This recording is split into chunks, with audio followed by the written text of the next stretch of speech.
Bonjour à tous. Moi, je suis Geneviève, la directrice artistique de Festivocal.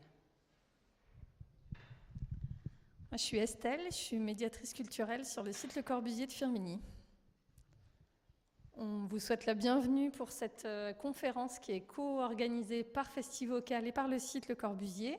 Et avant de laisser la parole aux compositeurs et aux compositrices, on vous a préparé un petit temps d'introduction et de présentation. Mais oui. Allez. En deux voix.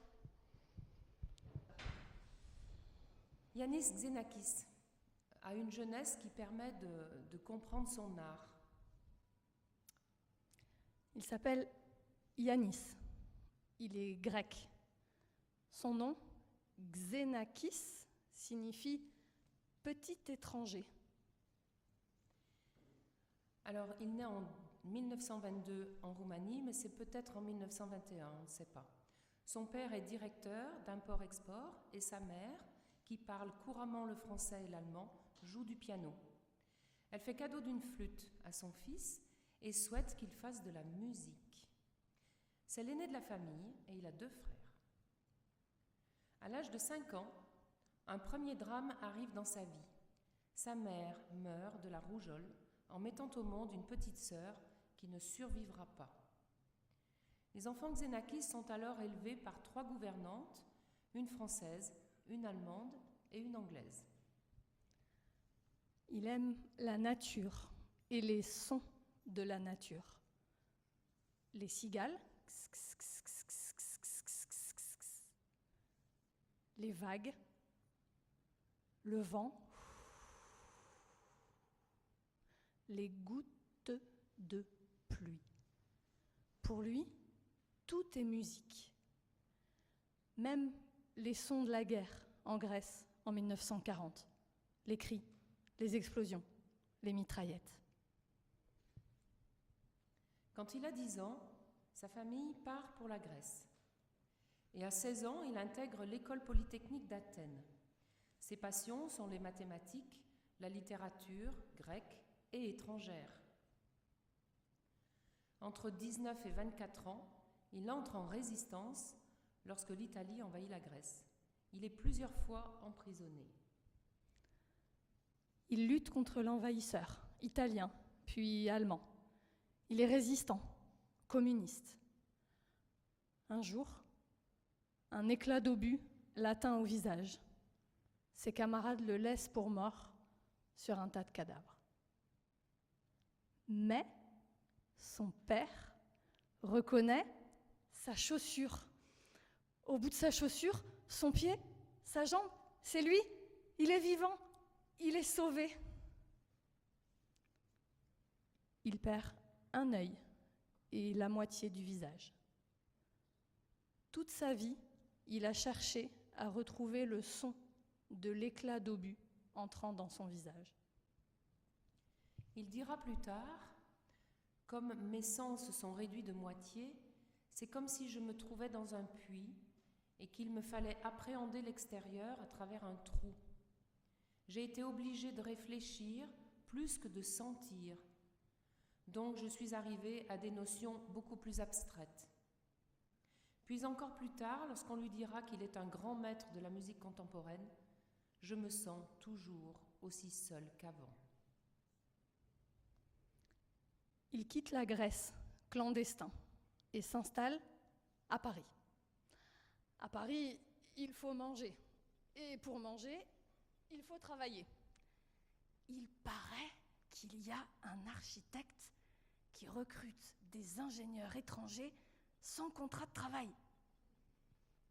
Pour lui qui n'a pas de papier, il restera 12 ans chez Le Corbusier.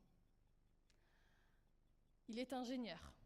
Architecte, il le devient. Mais il est aussi mathématicien et surtout musicien.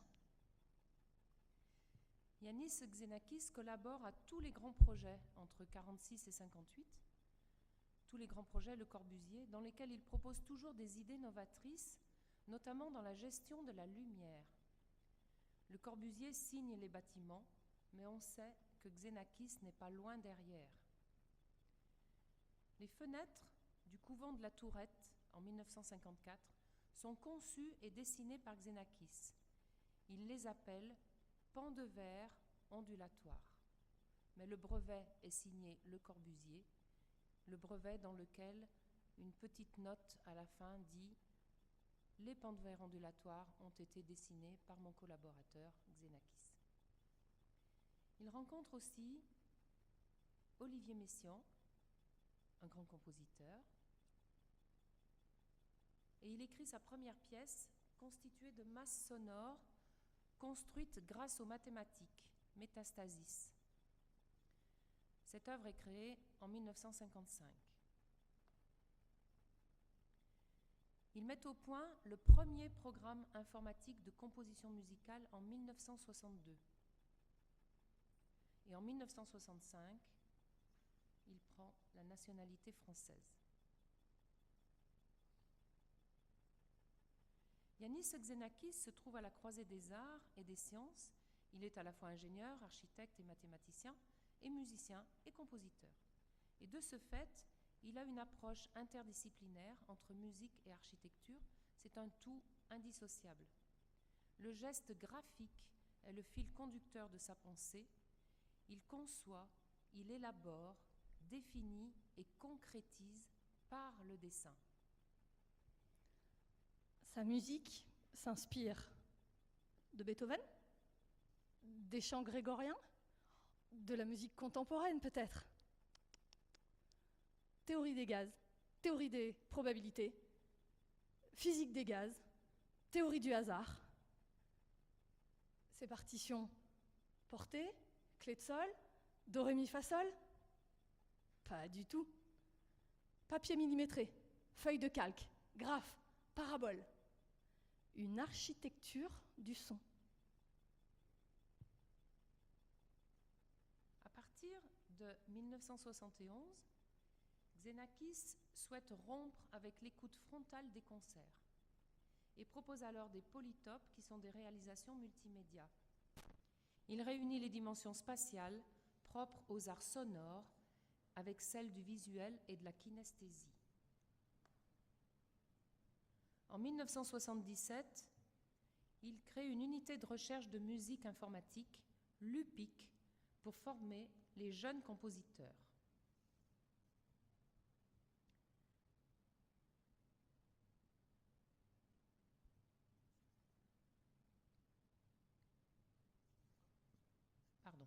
Il a transposé certains problèmes de rythmique musicale en architecture grâce aux pans de verre ondulatoires.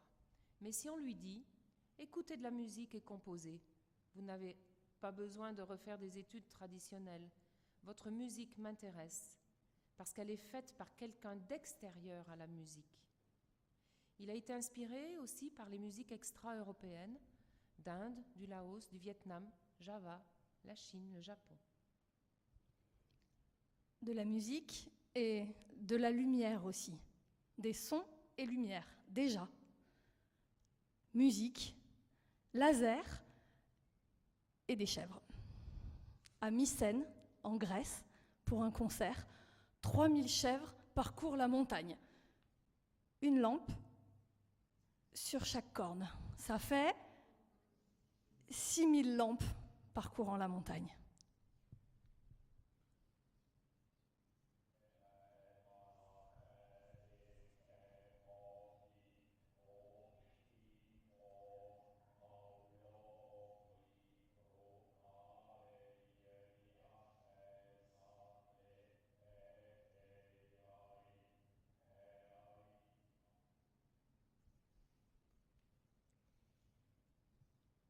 En 1984, pour la Cité de la Musique à Paris, il conçoit une salle de concert, un écrin de son en forme de patatoïde avec une rampe en forme d'hélice.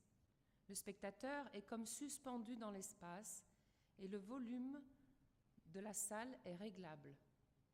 La salle devient une caisse de résonance et fonctionne comme un instrument de musique, mais son projet n'est pas retenu. Il rencontre Françoise. Tous les étés, ils partent faire du kayak en Corse, tous les trois. Yanis, Françoise et leur fille. Lui rêve de tempêtes, de vagues, de sel. Elle a peur de l'eau et ne quitte pas ses palmes, même sur la terre ferme. Elle rêve d'hôtels, de restaurants, de foules. Lui la contraint à ramer 10 heures par jour pendant 1 mois, à bivouaquer sur la falaise, parce que sur la plage, il a vu l'empreinte d'un sabot. Un sabot, c'est une vache. Et s'il y a une vache, c'est qu'il y a un berger. Et lui ne veut voir personne. Les bagages sont rationnés. Spaghettis, cornets de bif, crème de marron. La boîte de Nescafé, trop lourd. Mais les livres de mathématiques, eux, voyagent dans le kayak, dans un sac étanche. Françoise est devenue romancière. Elle a écrit un livre qui raconte ses vacances et qui s'appelle « J'aime pas la mer ». Dès lors, il obtient une reconnaissance dans de nombreux pays au monde et est invité comme conférencier dans les universités. Il reçoit nombre de distinctions. En France, il est commandeur des arts et des lettres. Et il dira « L'homme créateur se doit d'utiliser tous les outils du monde actuel ». Il est aussi officier de la Légion d'honneur et il succède à Georges Oris à l'Académie des Beaux-Arts de Paris. Le 30 novembre 1996, il crée sa dernière œuvre, Oméga, et ne compose plus après 1998 pour des raisons de santé. Il meurt le 4 février 2001. Sa fille, Maki, raconte qu'à la maison, en famille, il avait l'habitude d'ôter son œil de verre et de le poser quelque part.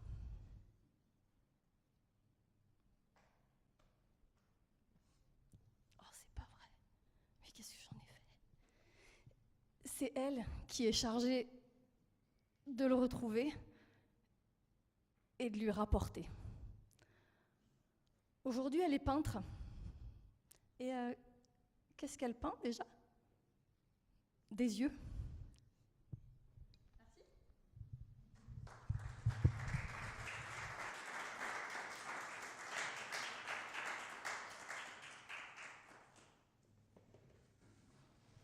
Je vais changer de posture pour vous parler un petit peu plus sérieusement des pans de verre ondulatoires de Xenakis et quand même un petit peu, mais un tout petit peu, de Le Corbusier.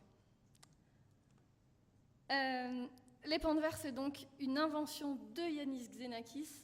Geneviève en a parlé pour une partie des façades du couvent de la Tourette. Le couvent de la Tourette, c'est pas très loin d'ici, c'est dans les monts du Lyonnais. Il est construit entre 1953 et 1960. Je dis que c'est un petit peu Le Corbusier quand même parce que les pans de verre ondulatoires, c'est permis techniquement par une nouvelle manière de construire imaginée par Le Corbusier, qui est le principe de la façade libre.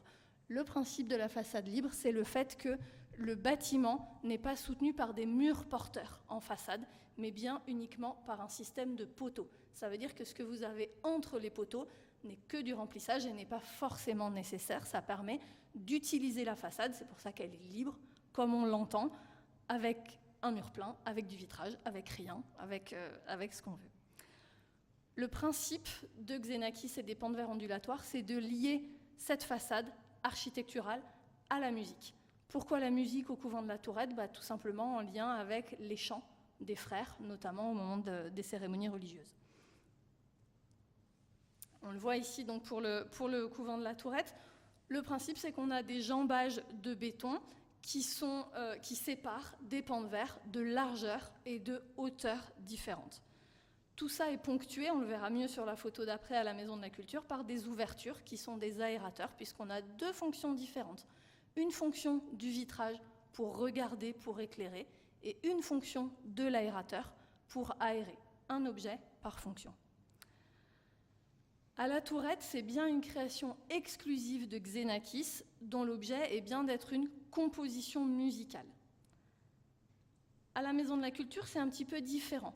Déjà, on n'a pas de poteau, on n'a pas un système de poteau, on a un système de portique sur la façade, de part et d'autre qui sont reliés par des câbles. Les câbles, vous les avez au-dessus de votre tête. On ne les voit pas très bien ici parce qu'ils sont noirs sur noir, mais ce sont les câbles au lieu des poutres qui retiennent, qui soutiennent la toiture de la Maison de la Culture.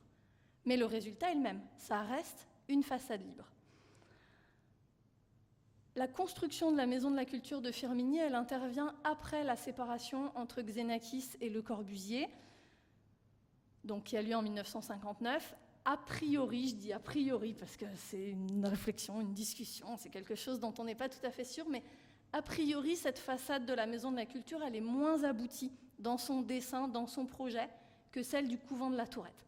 A priori, ça ne serait pas une composition musicale en tant que telle. On est plutôt sur l'idée d'une rythmique. Il y a toujours cette idée de musique, cette idée de faire le lien ici avec les activités de la Maison de la Culture, les concerts, les cours de danse, la bibliothèque où on peut emprunter des disques, etc. Mais l'idée d'une façade rythmée ou d'une musicalité de la façade sans être forcément exactement sur une création, sur une composition spécifique. Je laisse la parole à Geneviève. Donc je vais vous parler un tout petit peu du projet qui nous amène aujourd'hui. Donc voilà. Alors les pentes ondulatoires, un objet architectural qui est source d'inspiration pour de la musique. C'était voulu. Voilà. Donc l'historique du projet, ça date de 2021. On visite la Maison de la Culture avec Luis Ernesto, ici présent. On parle des pans de verre, qui sont peut-être une musique, en tout cas des rythmes. Luis prend des photos de toutes les fenêtres et repart à Montréal avec toutes les photos. En 2022, il analyse la première fenêtre et en tire les premières conclusions. 2023, l'idée du projet à 2 axes fait vraiment son chemin. Un axe scientifique avec un colloque musique et architecture et un axe artistique qui est une commande de Festivocal à 4 compositrices et compositeurs. La première réunion a lieu pendant la 4e édition de Festivocal, il y a 2 ans, à la Bourse du Travail, en visio, entre Louis et Aurélien. Et je ne sais pas si Camille, tu étais déjà là. Non, pas encore. En 2024, les bases du projet sont vraiment posées. Voilà. Pour l'axe scientifique, on contacte la Fondation Le Corbusier, l'Association des Amis de Xenakis, qui, toutes les deux, accueillent vraiment le projet avec enthousiasme. Et Viviane Vachebuche, qui est maître de conférence à l'Université Jean Monnet de Saint-Étienne, accepte la direction scientifique. Et pour l'axe artistique, Mariana Delgadillo Espinosa intègre le projet dans sa programmation de l'ensemble Alchimia. Les compositeurs commencent à écrire.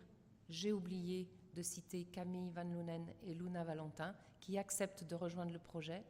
Et pour 2 femmes, 2 hommes, des générations différentes, moi ça m'importait aussi de proposer ce projet avec un panel de compositeurs assez différents. Les compositeurs commencent à écrire donc, et la décision est prise que le même concert aura lieu dans 2 lieux différents, à la Maison de la Culture et à l'église, dans 2 acoustiques différentes, mais on verra plus tard ce qu'il en retourne. En 2025, le projet se concrétise vraiment avec... Je vais parler d'abord de l'artistique parce que pour le colloque, ça a évolué. Voilà. Donc sur l'objet artistique, le concert prend le nom de Echo. Les partitions sont livrées en juin. On a une première résidence de travail de l'ensemble Alchimia en juillet avec la participation de quelques compositeurs. Mariana organise des animations à Lyon, mais aussi à Firminy, dans un centre social et à l'unité d'habitation, où on peut commencer d'entendre des petits extraits des partitions qui vont être créées en intégralité ce soir. Le partenariat avec le lycée de la mode Adrien Testu est renouvelé avec Festivocal. Ce sera la 3e collaboration pour les éléments de costume que vous verrez ce soir sur les artistes. Éléments de costume conçus et réalisés par les élèves à partir de cravates de récupération et aux couleurs des 4 horizons, rouge, vert, jaune, bleu, qui est le thème de cette 5e édition. Pour l'axe scientifique, c'est un peu plus compliqué, puisque le colloque se transforme en journée d'études, puis est reporté à une date ultérieure. Je vous passerai les détails des complications que nous avons rencontrées. Et avec le site Le Corbusier, on est ravis finalement de vous proposer cette conférence Écho d'architecture qui nous permet de prendre vraiment le temps de rentrer dans les univers des 4 compositeurs et qui vont nous parler de leur démarche créatrice.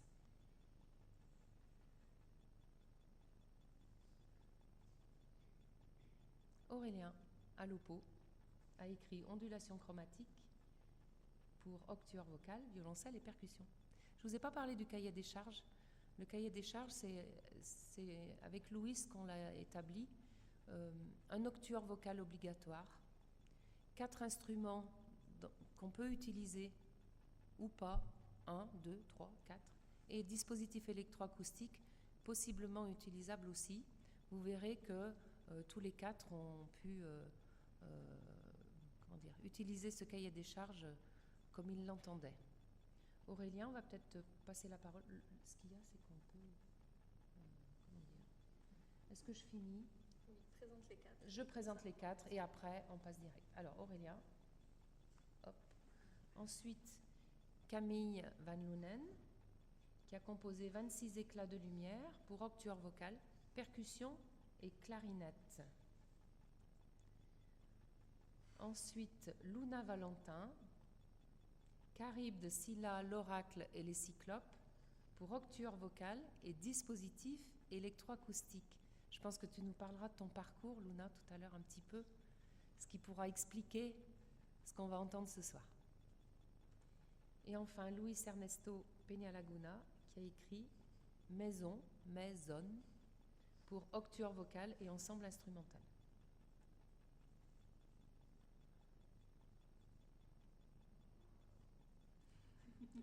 Je me suis un petit peu amusée. Voilà. Merci et place au compositeur. Donc on va vous... Ça va? Ça marche le micro? Donc je vais vous présenter du coup la première œuvre qui sera jouée tout à l'heure lors des concerts, qui s'appelle Ondulation chromatique. Donc déjà, mon parcours, donc je suis compositeur, mais mes études supérieures, c'était une formation d'ingénieur à Centrale Supélec, puis à l'EPFL à Lausanne. Et donc, moi, ce qui m'intéressait, vu que Xenakis a un côté ingénieur, architecte et un côté musicien, compositeur, c'était d'essayer de comprendre déjà sa démarche artistique à lui, pour l'appréhender et peut-être en retirer quelques éléments que je pouvais introduire dans ma composition. Donc j'ai vraiment eu tout un temps où j'ai d'abord lu des articles scientifiques, je me suis renseigné sur les pans de verre, autant ceux du couvent de la Tourette que ceux de la Maison de la Culture de Firminy. Finalement, il y avait plein de trucs très compliqués, que j'ai pas toujours tout compris. Le temps filant, j'ai décidé d'arrêter un peu cette démarche. Je m'étais imprégné quand même de Xenakis et de proposer plutôt moi-même mon interprétation personnelle des pans de verre et de trouver des dispositifs pour extraire des éléments musicaux. Je vous présenterai ça tout à l'heure. Mais quand même, du coup, dans le texte, dans ma pièce, j'ai souhaité lier les sciences, la technique et la musique. Donc le texte, il y a vraiment une connotation très scientifique. On parle de photosynthèse, on parle de la constellation d'Orion, on parle d'avions. Si vous tendez l'oreille, vous trouverez quelques mots scientifiques par-ci par-là. Et comme le thème du coup de la biennale cette année de Festivocal, c'était les 4 horizons avec le sous-titre des 4 couleurs, je souhaitais quand même garder ces couleurs qu'on trouve du coup sur les pans de verre de la Maison de la Culture et les mettre au centre de ma composition. Voilà. Et donc, on en arrive au titre de la composition, ondulation chromatique. Pourquoi chromatique? Justement pour être en lien avec les couleurs. C'est vrai qu'en musique, il y a une espèce de double sens avec une gamme chromatique, donc qui est composée d'une suite de demi-tons, do, do dièse, ré, ré dièse, etc. Mais là, moi, c'est plutôt chromatique dans le sens vraiment, par exemple, le cercle chromatique qu'on voit là. Parce que du coup, mon œuvre se s'axe vraiment autour des 4 couleurs de Le Corbusier, de la palette de Le Corbusier. Donc il y a une grande partie par couleur, donc 4 grandes parties. On commence par le vert qui symbolise la nature, la terre, le jaune pour la lumière, le rouge pour le sang et l'humanité, et le bleu pour le ciel, la spiritualité. Donc on a vraiment un caractère différent par couleur, vous allez voir. J'essaye de traduire la nature, plutôt la lumière, la transparence, le sang, l'humanité vraiment sanguin, expressif, et le bleu, le ciel qui on s'élève vers les cieux. Et j'ai inclus, pour passer entre ces 4 grandes parties, des transitions qui viennent faire des ponts en fait entre chaque partie. Et donc la pièce, même s'il y a du coup 4 grandes parties et 3 sous-parties, est censée former un tout, et on enchaîne les parties sans arrêt entre elles.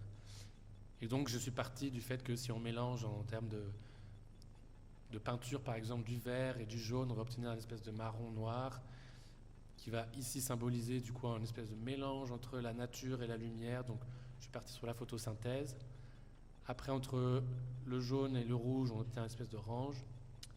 Et entre le rouge et le bleu, un violet. Et là, donc, on est entre l'humanité et le ciel. Donc on parle d'aviation, de satellites et ce genre de choses. Après, moi, comme je voulais du coup faire vraiment tout ce parcours chromatique en termes vraiment de couleurs, je me suis dit comment agencer ces couleurs, dans quel ordre. Comme je voulais proposer une élévation vers le ciel, donc j'ai décidé de terminer par le bleu. Et donc en fait, l'ordre a un peu découlé pour qu'on puisse obtenir les couleurs des transitions. Donc on a, dans les pans de verre de la façade à notre disposition, on avait 34 pans de verre. Donc je me suis dit, est-ce qu'on va vraiment utiliser tous les pans de verre ou pas? Puis je me suis dit qu'en fait, il serait peut-être intéressant de choisir un pan de verre par couleur, sachant que j'ai aussi introduit une introduction et une conclusion à la pièce pour venir amener ces couleurs. Donc en fait, j'ai étudié vraiment chaque pan de verre. Il y a des pans de verre où il y a 2 couleurs, 1 couleur, 3 couleurs. Et il y a les pans de verre où on avait une seule couleur, je les ai attribués du coup à chaque couleur, vert, jaune, je crois, par exemple. Il y avait des pans de verre où il y avait plusieurs couleurs. Bref, il y a tout un dispositif derrière pour associer chaque couleur à un pan de verre dont je vais me servir pour, par exemple, le nombre de mesures, les nuances dans chaque partie. Et l'idée de la pièce, c'est vraiment de passer d'un pan de verre à un autre, donc d'une partie à une autre, sans vraiment de transition. Hop, ça s'enchaîne, comme si on regardait un à un les pans de verre, on regarde le premier, le deuxième, le troisième. Finalement, quand on regarde la Maison de la Culture, ça forme un tout. Et là, l'idée de la pièce, c'est vraiment qu'on passe sans transition, donc on passe d'un caractère à un autre sans transition, et ça il faut l'accepter. Et même dans une même partie, comme dans chaque pan de verre, on a entre chaque membrure en béton, on a plusieurs parties finalement dans chaque pan de verre, qui évoluent un peu sans transition, qui ondulent. Dans chaque partie, grande partie, il y a aussi parfois des passages qui s'enchaînent, qui se fondent, qui se mêlent, sans arrêt, et parfois avec des caractères assez différents. Donc voilà, je parlais du texte tout à l'heure. Donc le texte, moi j'ai écrit donc il y a vraiment différentes sources. J'ai écrit quelques textes moi-même, surtout pour faire le lien avec les sciences. Après, comme cette année on fête les 150 ans du poète allemand Rainer Maria Rilke, j'ai pris pas mal de ses poèmes, j'aime bien sa poésie. En 2026, en plus, ce sera les 100 ans de sa mort, donc je trouvais que c'était un bel hommage. En 2025, c'est ses 150 ans, et en 2026, c'est les 100 ans de sa mort. Mais il y a aussi des poèmes de François Copé, de Paul Éluard, et on finit la pièce en fait par une prière en latin pour le côté spirituel, le Memento Mei, Souviens-toi, mon Dieu. C'est un peu une prière quand on meurt, que le Christ doit, ou le Seigneur doit se rappeler de nous et nous envoyer au paradis finalement. Et j'ai aussi inclus dans la partie rouge les valeurs du modulor. Donc là on voit un dessin du modulor de la série rouge. Là, en fait dans les cotes de Le Corbusier, le système de mesure, il y a vraiment une partie rouge, une partie bleue. On passera les détails, mais du coup j'ai utilisé quelques valeurs du modulor rouge dans ma pièce. Donc maintenant on rentre dans des conceptions un petit peu plus mathématiques. C'est par exemple pour la durée de chaque partie. Donc la commande, c'était faire à peu près 15 minutes de musique. Et donc je me suis dit, est-ce qu'on ne pourrait pas se baser sur les pans de verre pour obtenir une durée de chaque partie? Il fallait bien prendre un parti pris. Donc pour les transitions, l'introduction et la conclusion, j'ai choisi 30 secondes pour les transitions, 1 minute pour la conclusion et l'introduction. Et pour les parties rouge, vert, jaune, bleu, je suis parti des pans de verre et j'ai compté en fait le nombre de volets, en fait, de pans colorés, de petits dans chaque pan de verre. Donc, par exemple, sur un total de 92 pans colorés, il y en a 25 jaunes, 24 jaunes, 25 verts, 27 rouges, 16 bleus. Et en faisant en gros des durées proportionnelles, on obtient ces valeurs. Donc il y a par exemple moins de pans bleus que de pans rouges. Et du coup, on a des valeurs de chaque partie de durée de chaque partie qui sont un peu différentes. Et ça m'a conduit, ça m'a un peu contraint dans mon écriture pour les tempi et ce genre de choses. Je me suis aussi contraint en utilisant les cotes qu'on trouvait des espacements dans chaque pan de verre. Donc espacement, c'est vraiment ce que j'appelle, c'est la distance entre deux petites membrures en béton, parce qu'on nous avait mis à disposition les plans de la façade qui étaient, je pense, aux archives de la ville de Firminy.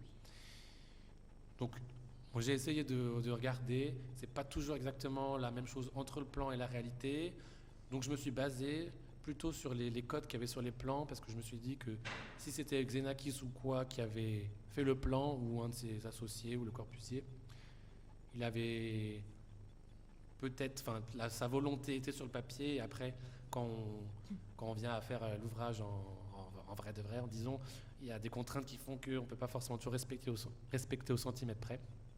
Donc je me suis basé là-dessus pour obtenir par exemple un nombre de mesures. Donc là, si on prend par exemple la couleur jaune, ça c'est le pan sur lequel je me suis basé.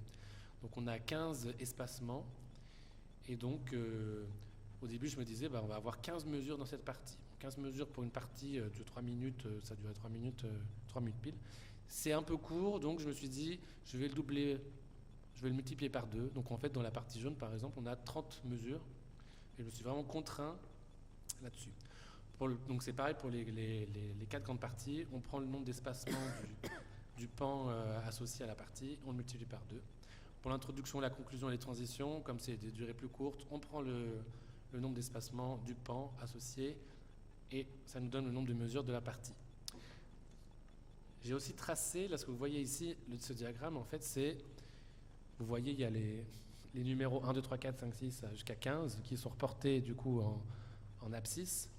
Et en ordonnée, c'est la valeur en centimètres de l'espacement.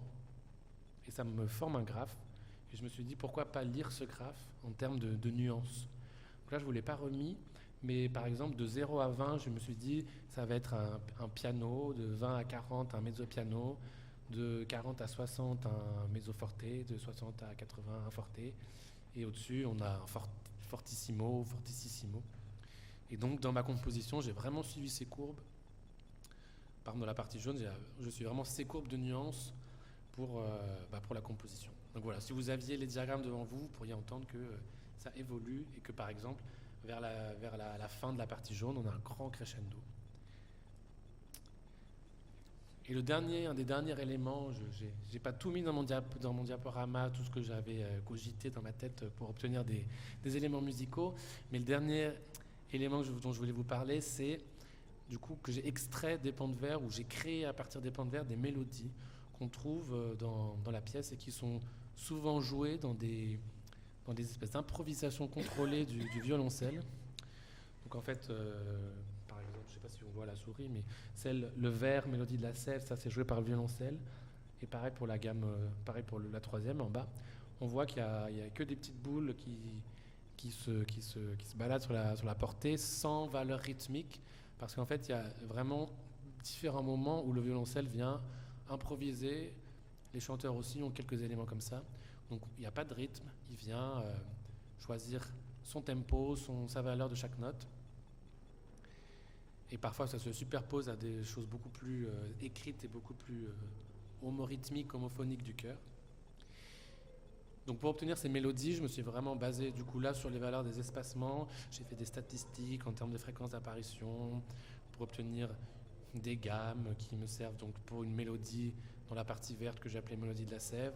Et c'est la même mélodie, mais ici avec un rythme écrit pour la prière à la fin.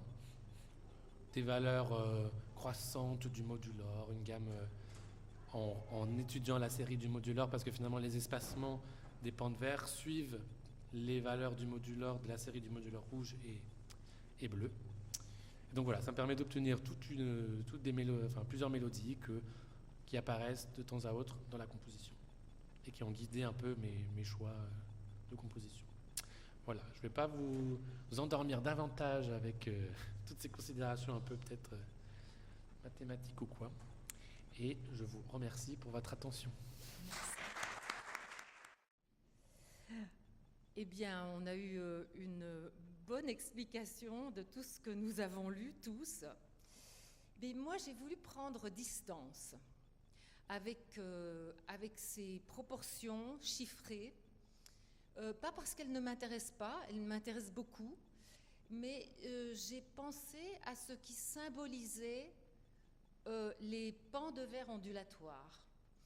Et pour moi, ce sont des fenêtres. Et par la fenêtre passe la lumière, mais parfois les fenêtres sont fermées. Et donc, j'ai cherché l'idée qui cristallisait, qui était vraiment à la source de ces pans de verre ondulatoires qui font passer la lumière, mais aussi les couleurs. Et j'ai donc cherché des textes qui symbolisent la fenêtre. Et on va les voir maintenant. Je vais m'enlever... je suis accrochée, donc vous pouvez les voir. Il faut que tu viennes par là. Oui, d'accord. Même si tu restes debout. Voilà. Donc, la première phrase, elle revient tout le temps, mais toujours l'idéal entra par la fenêtre. Une phrase de Dante, là-bas où brille la lumière perpétuelle, là sont les mondes de lumière. Je passe à la quatrième. Jeu de lumière, l'illusion dévoile, allume, en éclat, traverse. C'est moi qui ai un peu fait de l'improvisation. Pourquoi ? Parce que si vous avez mais tout jeu de lumière, l'illusion de l'idéal dévoile, allume, le allume, en éclat, traverse, voilà. Vous comprenez ce que j'ai voulu faire.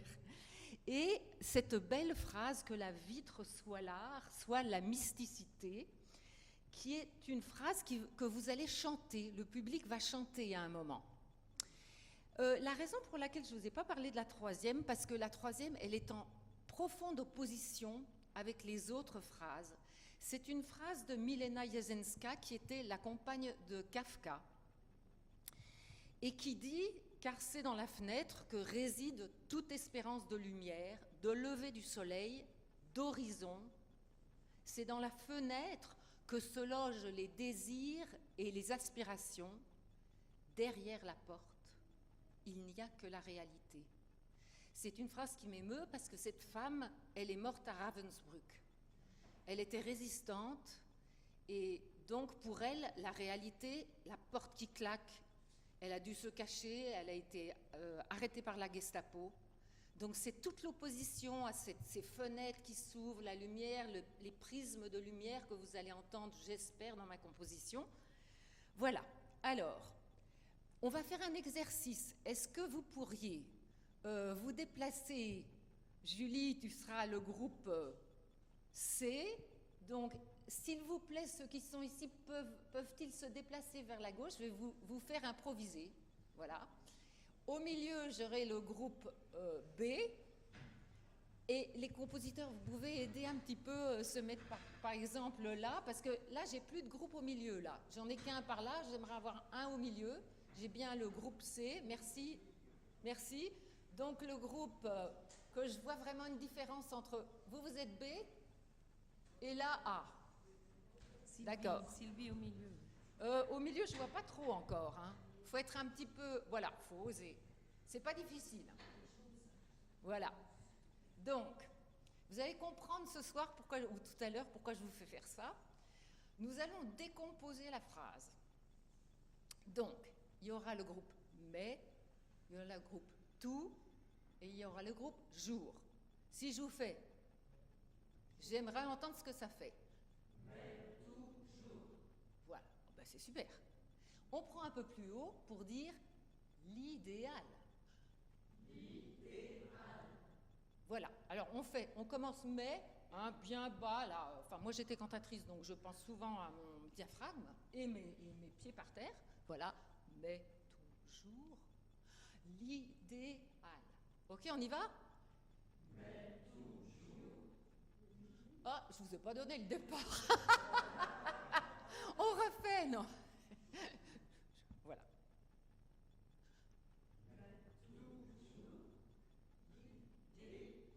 Ah, je vous le donne, J'ai peut-être pas été très claire, je suis désolée. On recommence.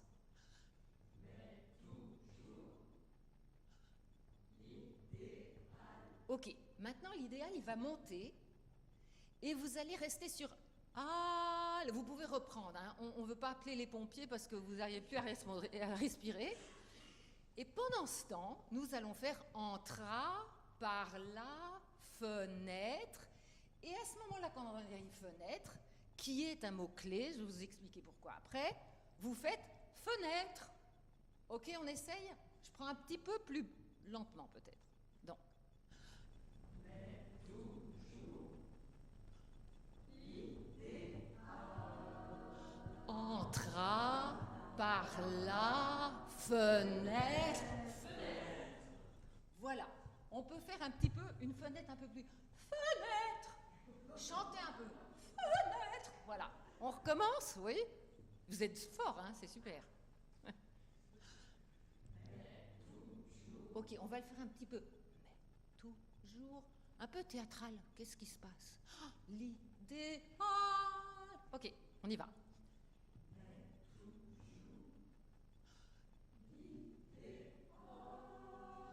Entra par fenêtre.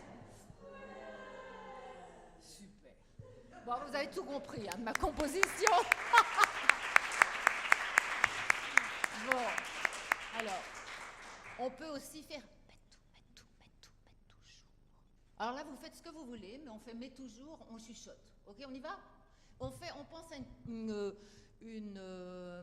composition graphique, c'est-à-dire qu'il y a un graphisme comme ça, et là-dedans on met des mais tout. Ok?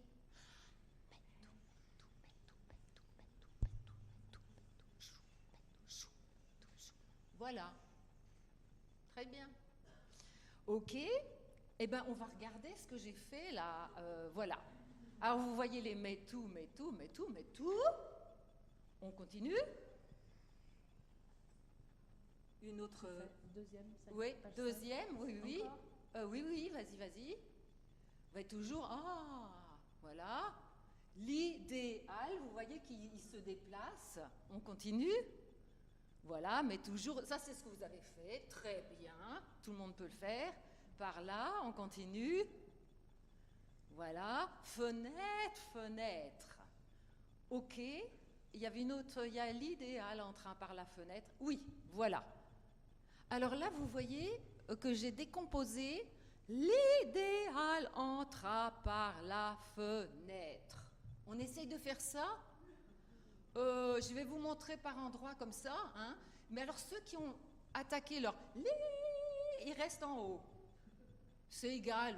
Et on essaye de descendre. C'est le prisme de la lumière. et qui après, vous tenez votre son, puis vous allez faire... Ok, on essaye. Hein. C'est un peu plus compliqué, mais ça ira. Donc, l'idéal entra par la fenêtre. Bon, vous êtes super, ça y est, c'est fait, c'est bon. Ça, vous allez l'entendre aussi, d'accord ? Et, oui, maintenant, on va parler du titre, évidemment. C'est donc 26 éclats de lumière. 26 parce que... Alors, Aurélien, j'ai très peur, parce que tu as parlé de 34, mais moi, j'ai toujours cru que c'était 26. En tout cas, c'est peut-être au couvent de la Tourette qu'il y en a 26. 26 pans de verre ondulatoires. Je ne sais pas pourquoi je suis partie là-dessus, mais enfin, il y a 26 mots, 26 fois un mot-clé. Je ne vous dis pas lequel, mais vous trouverez. Voilà. OK. Et il y a encore une... je ne sais plus très bien ce que j'ai fait. Ah bah voilà, on voit l'idéal entra par la fenêtre. Et après, il y a la page 28, et j'avoue que j'avais tellement de choses dans la tête. Ah bah oui, voilà. C'est que la vitre soit l'art, soit la mysticité. Alors là, on peut le faire. Hein. Dans cette partition, c'est un moment où c'est homophone. On est sur un son, on dirait, un son. Parce que quand on écrit, regardez ce qu'a fait Mozart, par exemple, Beethoven, quand on écrit sur un son, ça veut dire que c'est un message très important. D'accord ? Donc, on peut faire que la vitre soit là, soit la mysticité, que la vitre soit là, soit la mysticité, que la vitre soit là, plus fort, soit la mysticité. Que la vitre soit là, soit la mysticité. Voilà, merci, voilà. Bon, ben, je crois que vous avez tout compris. C'était ça, je préférais vous faire de l'improvisation aussi. Il y a une raison pour laquelle je vous fais faire ça, c'est parce que finalement, on fait beaucoup d'analyses pour préparer nos œuvres, et la mienne fait partie aussi de cette démarche, mais il y a un moment où il faut improviser. Et alors moi, j'improvise en me baladant, et je pense à mes textes et tout, et je passe par une improvisation, et voilà, vous l'avez très très bien rendu, et je vous remercie.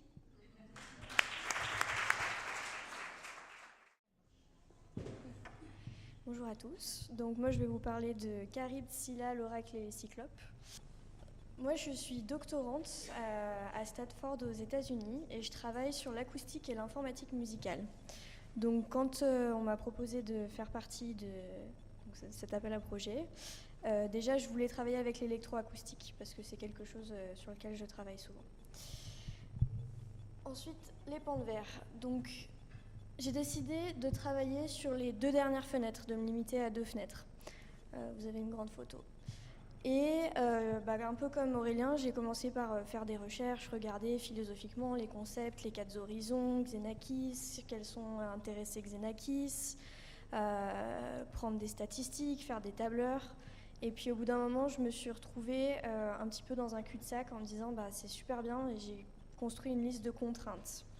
Qu'est-ce que je vais faire de toutes ces contraintes ?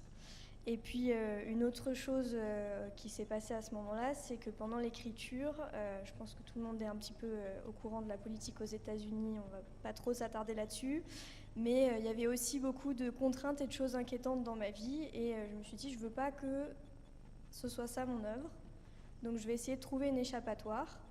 Et l'échappatoire que j'ai trouvé, c'est de me dire, cette œuvre, je veux que ce soit une méditation.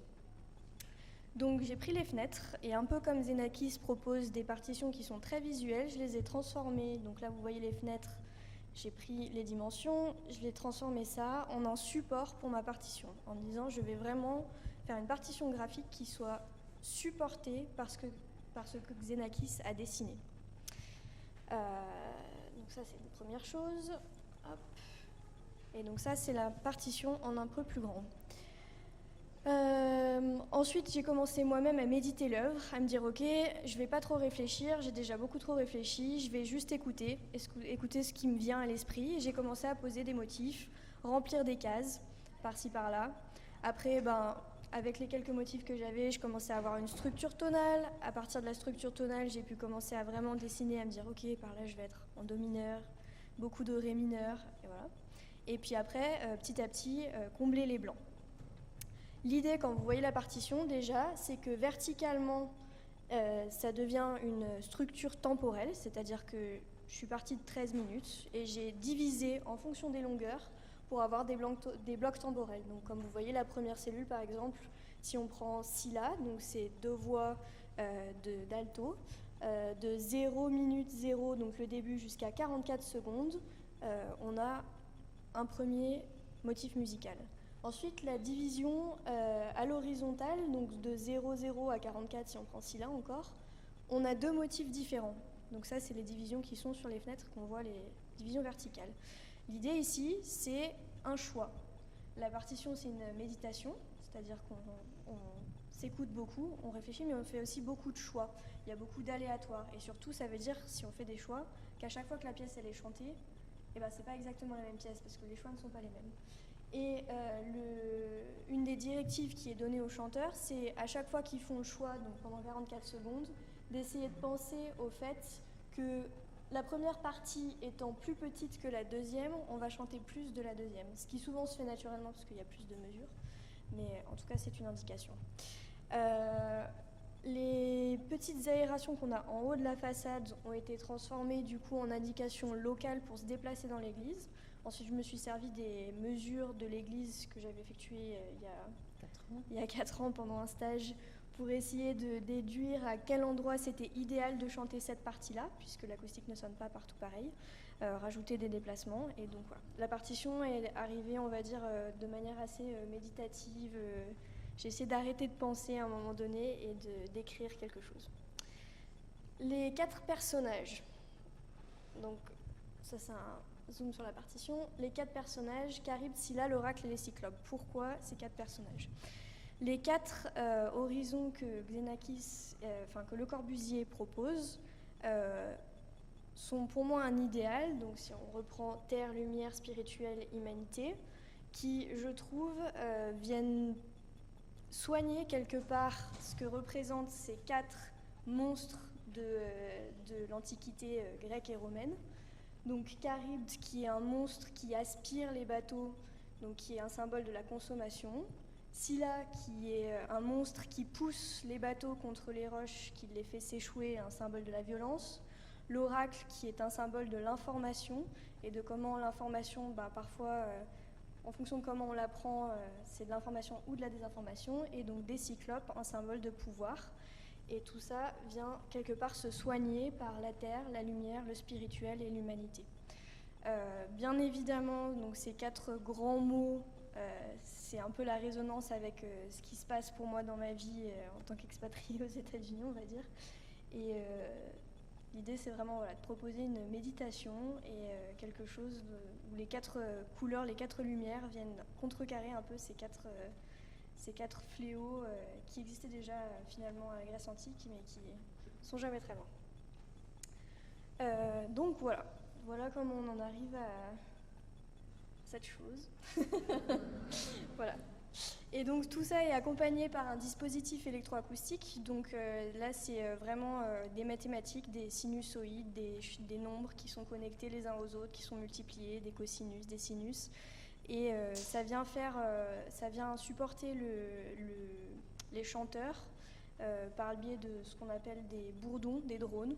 Donc ça vient soutenir la mélodie. Et puis les couleurs sur la partition, qui sont donc la dernière chose dont je n'ai pas parlé, qui sont des espèces de petits interludes instrumentaux. Et donc ces petits interludes instrumentaux, les chanteurs ont à manipuler des petits capteurs et ça déclenche des sons naturels qui sont pareil inspirés de ce que j'ai vu chez Xenakis. Donc par exemple, le capteur rouge, il déclenche des sons de criquets. Et quand les musiciens viennent embêter le capteur de façon un peu plus importante, les criquets deviennent très métalliques comme un ordinateur.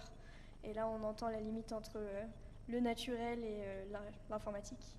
Le capteur vert, c'est des gouttes d'eau. Quand les musiciens tapotent sur le capteur, c'est un déluge, plus seulement quelques gouttes d'eau. Le bleu, c'est des murmures, des petits mots qui sont murmurés, donc là qui représentent un peu l'humanité. Et le jaune, ça rajoute des harmoniques très aiguës au bourdon de soutien, donc c'est le côté lumière. Voilà. Et Geneviève m'a invité à parler un petit peu du système qu'on va utiliser à la Maison de la Culture, donc le système Caviar. Donc comme j'expliquais, je suis doctorante en acoustique et en informatique musicale. Principalement, je fais de l'archéoacoustique, c'est-à-dire que je me rends sur des sites de patrimoine ou des sites archéologiques, je mesure, et ensuite je reproduis cette acoustique dans des laboratoires, mais maintenant aussi des salles de concert, parce que certains de ces sites ne sont plus accessibles. Je travaille beaucoup à la grotte Chauvet, à laquelle on n'a plus accès. Donc l'idée du caviar, c'est, là vous avez un très mauvais dessin du Corbusier. Ma voix était mise, un son était mis, et le son se balade, il rebondit sur les murs, et il revient à vos oreilles avec une coloration, une réverbération. On mesure ça, et en fait ce qu'on vient faire ici à la Maison de la Culture pour le concert, c'est qu'on va reproduire ces réflexions du son, ces colorations, cette réverbération au travers d'enceintes. Alors ça demande un petit peu de technologie parce que je pense que vous avez tous vu ce qui s'est passé au début. Si je mets mon micro là devant l'enceinte, on ne va pas trop aimer ce qui va se passer. Donc il faut faire un petit peu de calcul, annuler le feedback et tout ça. Mais maintenant on arrive à faire une reproduction qui est assez rigolote de l'église du Corbusier, en dehors de l'église du Corbusier. Voilà.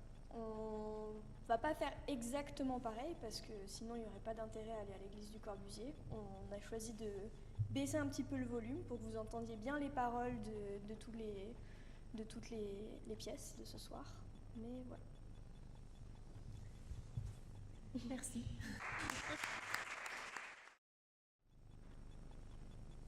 Pour ceux qui ne me connaissent pas, je m'appelle Louis. Donc en ce moment, je fais un doctorat à l'Université de Montréal en composition musicale. Et mon sujet de recherche, c'est sur la spiritualité et la transcendance dans ma musique.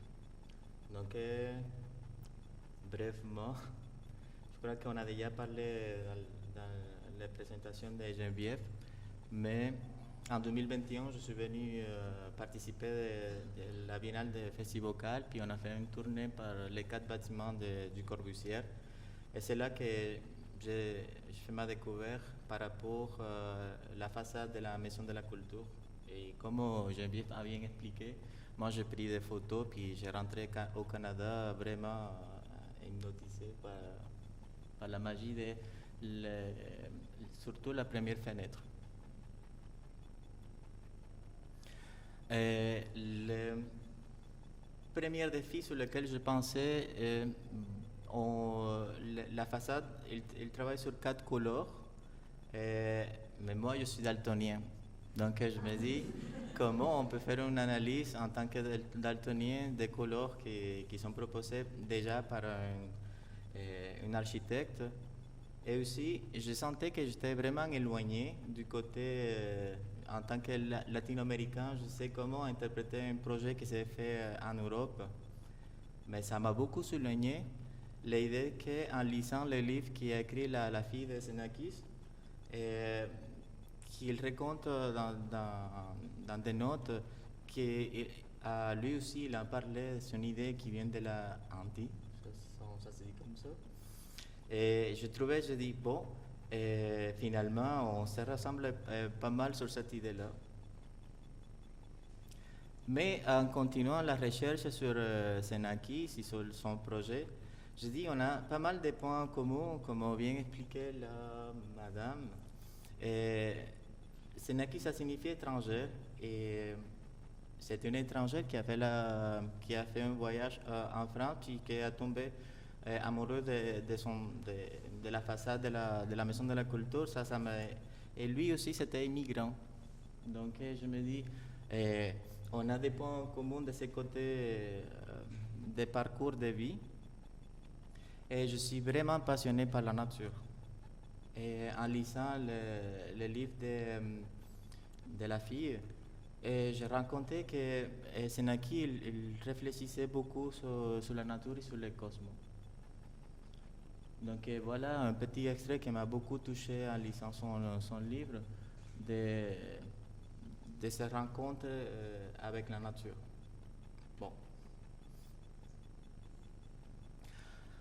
les liens entre la mathématique, moi je ne suis pas du tout mathématicien, je ne sais pas à quel moment on a arrêté de le faire. Donc je me disais comment je peux aborder la question. J'ai commencé à mesurer, à demander et j'ai demandé à Geneviève de venir cette année aussi pour faire encore des vérifications.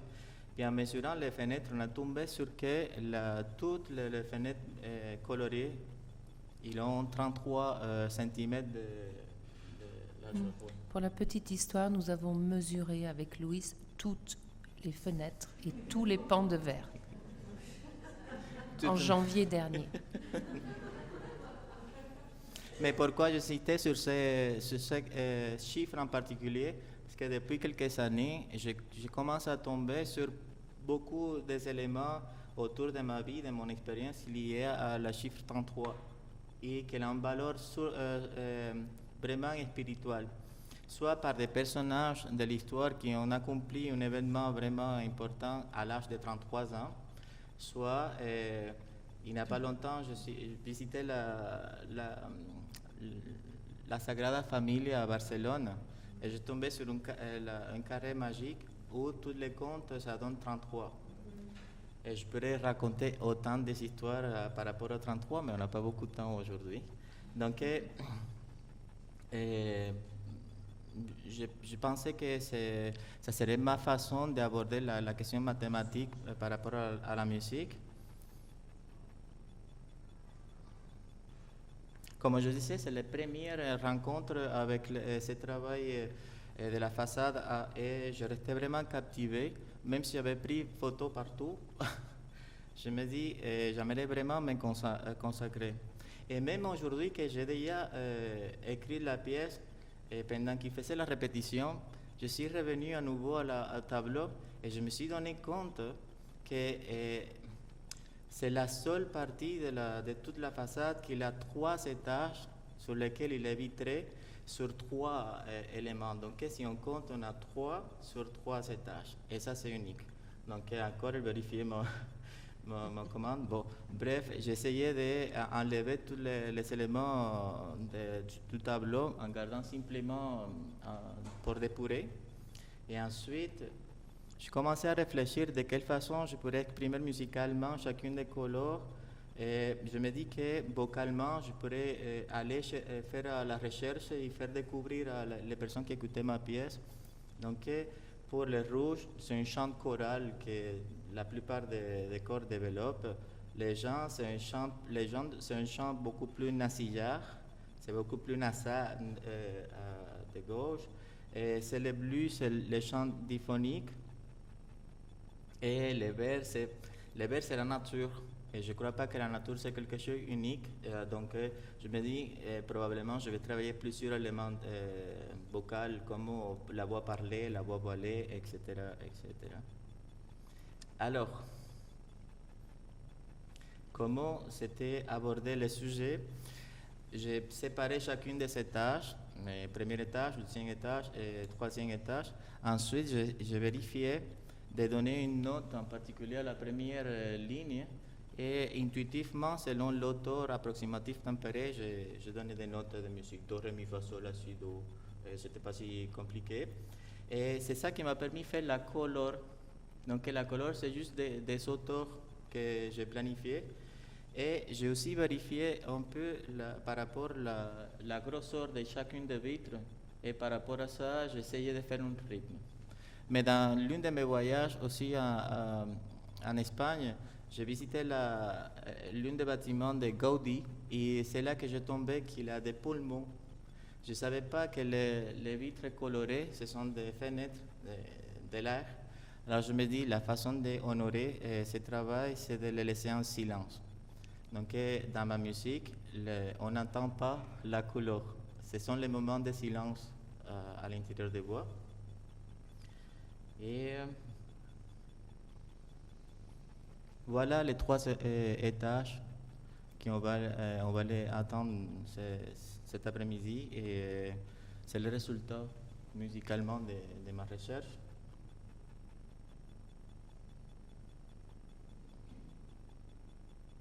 Je pourrais parler aussi de plusieurs techniques que j'ai abordées.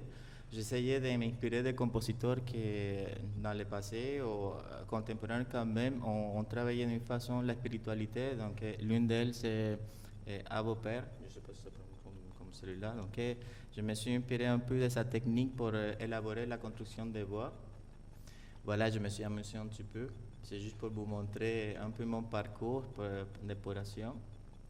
Et je crois que au niveau des paroles, j'avais beaucoup lu à propos quels seraient les textes les plus appropriés. Je suis tombé sur aucun texte pour me permettre de m'exprimer. Donc finalement, en lisant puis en cherchant, j'ai trouvé que ça c'est un peu la forme. Ouais, j'ai fait un petit saut, désolé. Donc par rapport le chiffre 33, voilà c'est la structure de ma pièce. Chacune des couleurs, il a 33 extensions de mesures, que c'est ça la façon de compter en musique. Et comment chaque vitre s'est séparé par un bâton en béton. Double. Là, ça mesure aussi 6, donc j'ai compté ça pour faire la structure de toute la pièce.